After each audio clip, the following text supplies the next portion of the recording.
마침 그날에 그들 가운데 두 사람이 예루살렘에서 한 30리 떨어져 있는 엠마오라는 마을로 가고 있었다. 그들은 일어난 이 모든 일을 서로 이야기하고 있었다. 그들이 이야기하며 토론하고 있는데 예수께서 가까이 가서 그들과 함께 걸으셨다. 그러나 그들은 눈이 가려져서 예수를 알아보지 못하였다. 예수께서 그들에게 물으셨다. 당신들이 걸으면서 서로 주고받는 이 말들은 무슨 이야기입니까? 그들은 침통한 표정을 지으며 걸음을 멈추었다. 그때 그들 가운데 하나인 글로바라는 사람이 예수께 말하였다. 예루살렘에 머물러 있었으면서 이 며칠 동안 거기에서 일어난 일을 당신 혼자만 모른단 말입니까? 예수께서 그들에게 물으셨다. 무슨 일입니까? 그들이 그에게 말하였다. 나사렛 예수에 관한 일입니다. 그는 하나님과 모든 백성 앞에서 행동과 말씀에 힘이 있는 예언자였습니다. 그런데 우리의 대제사장들과 지도자들이 그를 넘겨주어서 사형 선고를 받게 하고 십자가에 못 박아 죽였습니다. 우리는 그분이야말로 이스라엘을 구원하실 분이라는 것을 알고서 그분에게 소망을 걸고 있었던 것입니다. 그뿐만 아니라 그런 일이 있은 지 벌써 사흘이 되었는데 우리 가운데서 몇몇 여자가 우리를 놀라게 하였습니다. 그들은 새벽에 무덤에 갔다가 그의 시신을 찾지 못하고 돌아와서 하는 말이 천사들의 환상을 보았다는 것입니다. 천사들이 예수가 살아계신다고 말했다는 것입니다. 그래서 우리와 함께 있던 몇 사람이 무덤으로 가서 보니 그 예언자들이 말한 대로였고 그분은 보지 못하였습니다. 예수께서는 그들에게 말씀하였다. 어리석은 사람들입니다. 예언자들이 말한 모든 것을 믿는 마음이 그렇게도 무디니 말입니다. 그리스도가 마땅히 이런 고난을 겪어서 자기 영광에 들어가야 하지 않겠습니까? 그리고 예수께서는 모세와 모든 예언자에서부터 시작하여 성경 전체에서 자기에 관하여 써놓은 일을 그들에게 설명하여 주셨다. 그 두 길소는 자신들이 가려고 하는 마을에 가까이 이르렀다. 그런데 예수께서는 더 멀리 가는 척하셨다. 그러자 그들은 예수를 만류하며 말하였다. 저녁 때가 되고 날이 이미 저물었으니 우리 집에 묵으십시오. 예수께서 그들의 집에 묵으려고 들어가셨다. 그리고 그들과 함께 음식을 잡수시려고 앉으셨을 때 예수께서 빵을 들어서 축복하시고 떼어서 그들에게 주셨다. 그제서야 그들의 눈이 열려서 예수를 알아보았다. 그러나 한순간에 예수께서는 그들에게서 사라지셨다. 그들은 서로 말하였다. 길에서 그분이 우리에게 말씀하시고 성경을 풀이하여 주실 때에 우리의 마음이 우리 속에서 뜨거워지지 않았습니까? 그들이 곧바로 일어나서 예루살렘에 돌아와서 보니 11 제자와 또 그들과 함께 있던 사람들이 모여 있었고 모두들 주님께서 확실히 살아나시고 시몬에게 나타나셨다 하고 말하고 있었다. 그래서 그 두 사람도 길에서 겪은 일과 빵을 떼실 때 비로소 그를 알아보게 된 일을 이야기하였다. 예수께서 십자가에 달려 돌아가시자 제자들은 뿔뿔이 흩어졌습니다. 어떤 사람들은 한 곳에 모여서 두려워 떨고 있었고 또 어떤 사람들은 그 제자 공동체에서 이탈해서 낙향한 사람도 있었습니다. 예수께서 하나님 나라라고 불렸던 새로운 세계가 열리리라고 그런 기대를 품고 그것을 굳게 믿고 예수님을 따랐지만 그 예수님이 무력하게 죽어버리자 그들은 더 이상 거기 머물러 있을 이유가 없다고 생각했던 겁니다. 제자들에게 있었던 그 끈끈한 동지로서의 결속이 와해되고 있었던 겁니다. 한때는 죽기까지 예수를 따르겠다고 각오하고 호언장담했지만 십자가 처형과 함께 그 장담은 어디론가 사라져버리고 말았습니다. 오늘 우리가 읽은 누가복음 24장에 나오는 엠마오로 가던 두 제자도 그런 사람들 중에 두 사람이었을 겁니다. 엠마오는 예루살렘에서 한 30리 정도 떨어져 있는 그런 마을이라고 합니다. 아마 거기가 그들의 고향이었지 않았을까 그렇게 짐작합니다. 말씀드린 대로 예수를 따르겠다고 죽을 때까지 따르겠다고 죽기까지 따르겠다고 호언장담한 제자들이 한두 명이 아니었습니다. 그런데 예수께서 그렇게 허무하게 십자가에 달려 죽으시자 그 제자들은 뿔뿔이 흩어졌던 겁니다. 이 얘기에서 저는 믿음이란 게 과연 어떤 거냐, 무엇이냐 하는 생각을 합니다. 제가 말씀드리자면 이 본문은 되게 좋아하는 얘기입니다.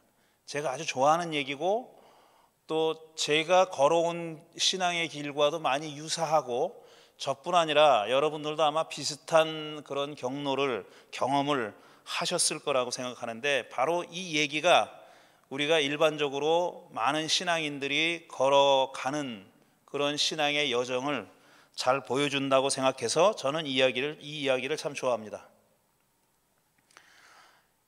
죽기까지 주님을 따르겠습니다. 그 무엇으로도 우리를 당신에게서 떼어내지 못합니다. 이렇게 호언장담한 사람은 베드로뿐이 아니었습니다. 다른 사람들도 그렇게 했을 겁니다. 아주 뜨거운 열광적인 그런 신앙을 가지고 있었던 거죠. 근데 지금 상황은, 이 본문이 보여주는 상황은 그와는 너무나도 대조되는 상황이죠. 이 두 사람만 해도 지금 낙향하는 그런 발걸음이 가벼웠을 리는 없습니다. 자기들이 품었던 그 기대와 희망이 완전히 꺾였다고 생각하고 좌절하고 집으로 돌아가는 겁니다. 믿음이 뭔가? 믿음은 한때의 열광이 아니라 기나긴 과정입니다. 우리네 인생이 다 그렇듯이, 인생에 그렇게 업앤다운이 있듯이 우리 신앙에도 아주 열광하던 그런 막 고점에 도달한 것 같은 그런 때가 있는 반면에 아주 그냥 밑바닥으로 곤두박질 친 것 같은 그런 느낌이 드는 좌절감과 실망과 이런 패배감 같은 것이 엄습해오고 거기에 지배당한 것 같은 그런 때가 있게 마련입니다. 아주 최고점에 도달한 그런 때가 있고, 그 다음에 또 최저점이라고 느껴지는 그런 시기를 겪을 때가 있습니다. 그런데 이 신앙이라는 것이 한때 열광이 아니라 길고 긴 여정이다, 과정이다라는 사실을 가장 깨닫지 못하는 사람이 열광에 있는 사람입니다. 고점에 있는 사람이에요. 내가 지금 믿기 시작해서 아니면은 어떤 사건을 계기로 해가지고 내 신앙이 정말 내가 영을 받았다, 하나님의 영을 받았다, 성령을 받았다, 그런 확신이 있고 뭐든지 다 할 수 있을 것 같고, 베드로가 그랬듯이 내가 죽기까지 주님을 절대로 이 신앙 버리지 않겠습니다, 배반하지 않겠습니다, 뭐든지 시켜만 주십시오, 제가 다 하겠습니다 라고 그렇게 다짐했던 그런 시절이 있습니다. 어저께 오렌지 카운티 우리 교우들 모임이 있었는데 거기 오신 한 분과 밥을 먹으면서 이런 얘기를 했습니다. 마침 그 얘기를 하면서 이거 오늘 얘기할 건데 내가 얘기하려고 했는데 이런 생각을 했습니다. 어디 유출됐나 하는 생각도 했고요. 요즘 하도 스파이가 많고 도청이 많으니까 혹시 그런 거 아닌가 했어요. 그분이 그렇게 얘기하더라고요. 이제 믿기 시작해가지고 막 고점에 도달한 겁니다. 그야말로 하나님의 은혜가 이런 거구나 막 그렇게 막 깨달았을 때, 그때 경험했던 것을 말씀하시더라고요. 신앙이 이렇게 고점과 저점이 있고 기나긴 수많은 변화가 일어나는 그런 긴 여정이라고 하는 사실을 가장 못 깨닫는 사람이 저점에 있는 사람이 아니에요. 고점에 있는 사람이에요. 그 꼭대기에서 계속 놀 것 같은 거예요. 그게 지속될 것 같은 거예요. 왜 하나님이 주신 건데 이게 없어질 리가 있나? 이런 생각하는 거죠. 자신의 뜨거운 그 신앙이 일시적인 어떤 감정이나 일시적인 어떤 그 경험이라고 생각하지 않고 성령께서 주시는 하나님의 은사라고 믿기 때문에 이게 안 없어진다고 생각하는 겁니다. 이게 변화하지 않는다고, 식을 수 있다는 생각을 하지 않는 거죠. 그럴 때가 있습니다.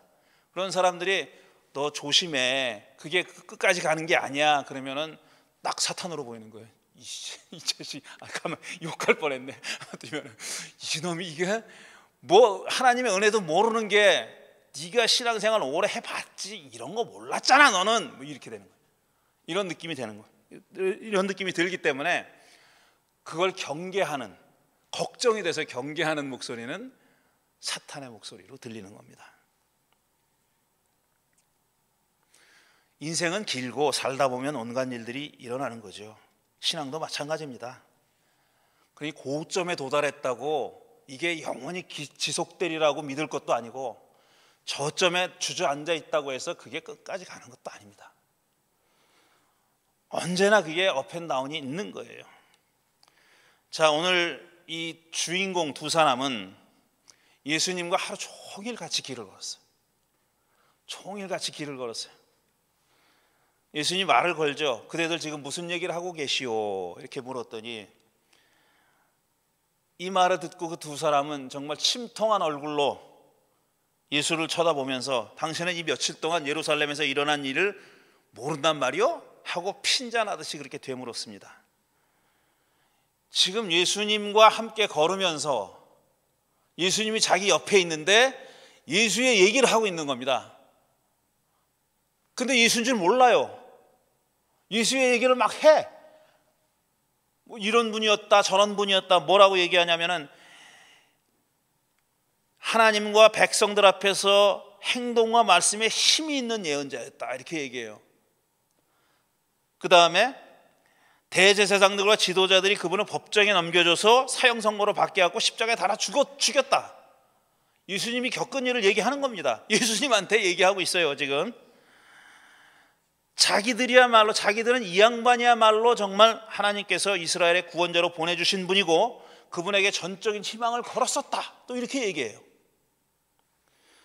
그런데 그렇게 허무하게 죽어버렸다는 겁니다. 그런데 들리는 소문에 의하면은 그분이 사흘이 지났는데 몇몇 여자들이 예수님의 무덤에 갔더니 무덤이 비어있더라 이 얘기도 합니다. 무덤이 비어있었다는 얘기를 그 여자들이 와서 제자들에게 했다는 얘기도 알고 있어요. 이 사람들이. 그러니까 예수님에 대해서 정확한 지식을 가지고 있는 겁니다. 알고 있습니다. 그런데 바로 옆에 있는 양반이 예수님이 이걸 모르고 있는 거예요. 알아야 할 것을 다 알고 있으면서도 정작 예수님이 바로 옆에 있는데 그걸 알지 못했다는 겁니다. 왜? 누가 뭐라 그러냐면 그들의 눈이 가려져 있었기 때문이다. 그래요. 눈이 가려져 있었기 때문에 못 알아봤다. 이렇게 얘기합니다.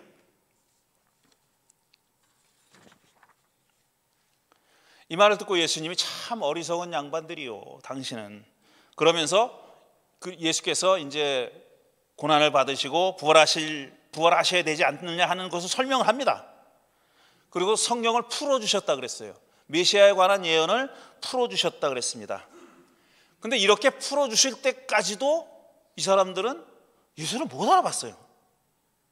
자기 옆에서 그 예언을 메시아에 관한 예언, 자기 자신에 대한 예언을 풀어서 설명하고 계시는데도 그분을 못 알아봤다는 겁니다. 그러다가 마을의 당도에서 하룻밤 같이 묵자고 그렇게 권하죠. 예수께서 허락을 하시고 드디어 저녁 식탁 자리에 앉았습니다. 예수께서 떡을 떼어서 그들에게 나눠주시자 그제서야 그들의 눈이 열렸다 그랬어요. 그 앞에는 눈이 가려져 있었다. 그래서 못 알아봤다 그랬는데 지금 떡을 떼어주시자 그들의 눈이 열렸다. 그리고 예수를 알아봤다 그랬습니다. 그러자 예수님은 사라졌다. 호련히 사라졌다. 이렇게 얘기합니다. 그리고 자기들끼리 하는 말이에요. 자, 길에서 그가 우리에게 말씀하시고 성경을 풀어주실 때 우리 마음이 뜨거워지지 않았던가. 그러니까 길에서 예수님이 얘기하실 때 마음이 뜨거워졌다는 거예요. 물론 돌이켜보니 그렇다는 얘기입니다. 바로 몇 시간 전에 일어난 일이죠. 바로 몇 시간 전에 예수님이 말씀을 풀어주실 때 자기들의 마음이 뜨거워졌다는 거예요. 그렇지만 그들은 예수를 못 알아봤습니다. 알아보지 못했어요. 예수를 알아보게 된 때는 언제냐면 눈이 열리자 알아봤다 그랬습니다. 눈이 열리자. 제가 이 이야기를 좋아하는 이유는 이거예요. 늘 하는 얘기고 여러분 귀에 못이 박히도록 들었는데 신앙이라는 것은 가슴과 머리가 합해져야 되는 거예요.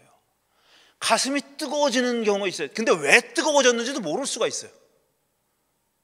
내가 왜 이렇게 가슴이 뜨거워졌지? 제가 다 이걸 겪었거든요. 지금부터 한 몇십 년이나 한 40년, 45년 전쯤 될까요? 고등학교 다닐 때 제가 그야말로 회심했던 기억이 있어요. 기억이 있습니다. 제가 이렇게 사악한 인간이 못 되고 무슨 뭐라 그러지? 그 학교 깡패도 아니고, 깡패는커녕 제가 한번 생각을 해봤어요.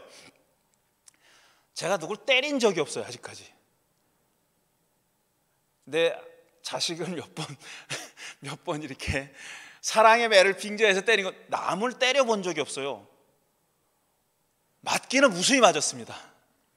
미친 선생님한테 맞고 친구들한테 맞고 그랬는데 한 번도 때려본 적이 없더라고요. 많이 생각해 봤어요. 내가 굉장히 착하게 살았어요. 그런데 그때 고등학교 1학년 때, 야, 내가 어떻게 나 같은 쌍놈이 세상에 있나, 나 같은 죄인이나 못 참겠는 거예요. 그것도 1시간 그런 게 아닙니다. 몇 달을 예배 드릴 때마다 몇 달을 제가 눈물 콧물 흘리면서 아무것도 전도사님 아무 내용도 없는 얘기를 하는데도 그냥 눈물이 쏟아지는 거예요. 미치겠어요, 정말. 내가 창피해서 미치겠는 거예요. 남자애가 고등학교 그 교복을 입고 예배당에 왔는데 맨날 우니까 얼마나 웃겼겠습니까? 근데 멈추지 못하겠는 거예요. 제가 무슨 죄를 그렇게 저질렀겠어요? 무슨 회개할 죄가 그렇게 많았겠어요? 그럴 때가 있었어요. 그러다가 제 가슴이 뜨거워졌던 시절이죠. 그러다가 어느 순간에 눈이 열리더라고요.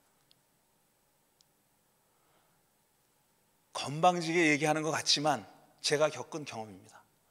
신앙이라는 것이 이런 거구나 하는 것은 가슴으로 느낀 게 아니라 머리로 느꼈어요. 머리로 알게 됐어요. 물론 뜨거운 가슴에 경험이 있기 때문에 그랬을 겁니다. 그래서 이거 바른 신앙이라는 게 어떤 건지 하는 게, 내가 결코 그거는 노력은 하지만 이루었다고 말할 수 없는 거로구나. 내가 최선의 노력을 다해서 이것저것 해보겠지만 늘 실수가 있고 잘못이 있고 언제든지 내가 참회하고 회개하고 길을 바꿀 준비를 해야 되는 거로구나 하는 그런 거는 이걸로 또 깨달은 거예요. 예루다가 많이 읽고 기도하고 하면서 알게 된 겁니다. 근데 그 눈이 언제 열렸느냐? 지금 이 두 사람의 경험은 예수께서 떡을 떼어주실 때 열렸다는 거예요. 그렇게 설명하고 그렇게 얘기해주고 길을 가면서 그렇게 설명해주고 예언에 대해서 해설해주고 그럴 때는 이 사람들도 얘기하잖아요. 그때는 가슴이 뜨거웠지만 눈이 열리지 않은 겁니다. 근데 눈은 언제 열렸느냐? 예수님이 떡을 떼어 나눠주셨을 때 열렸다는 겁니다.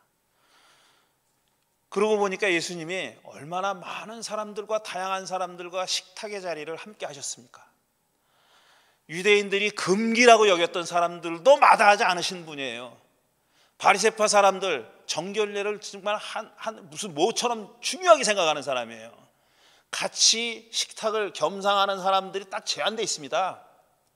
그런 사람 아니면 안 해요. 그런 사람들의 초대도 응해서 가셨고, 정반대로 그 바리새파 사람들이 밥을 같이 먹는 거는 상상조차 안 해본 사람들과도 같이 식탁을 나누셨어요.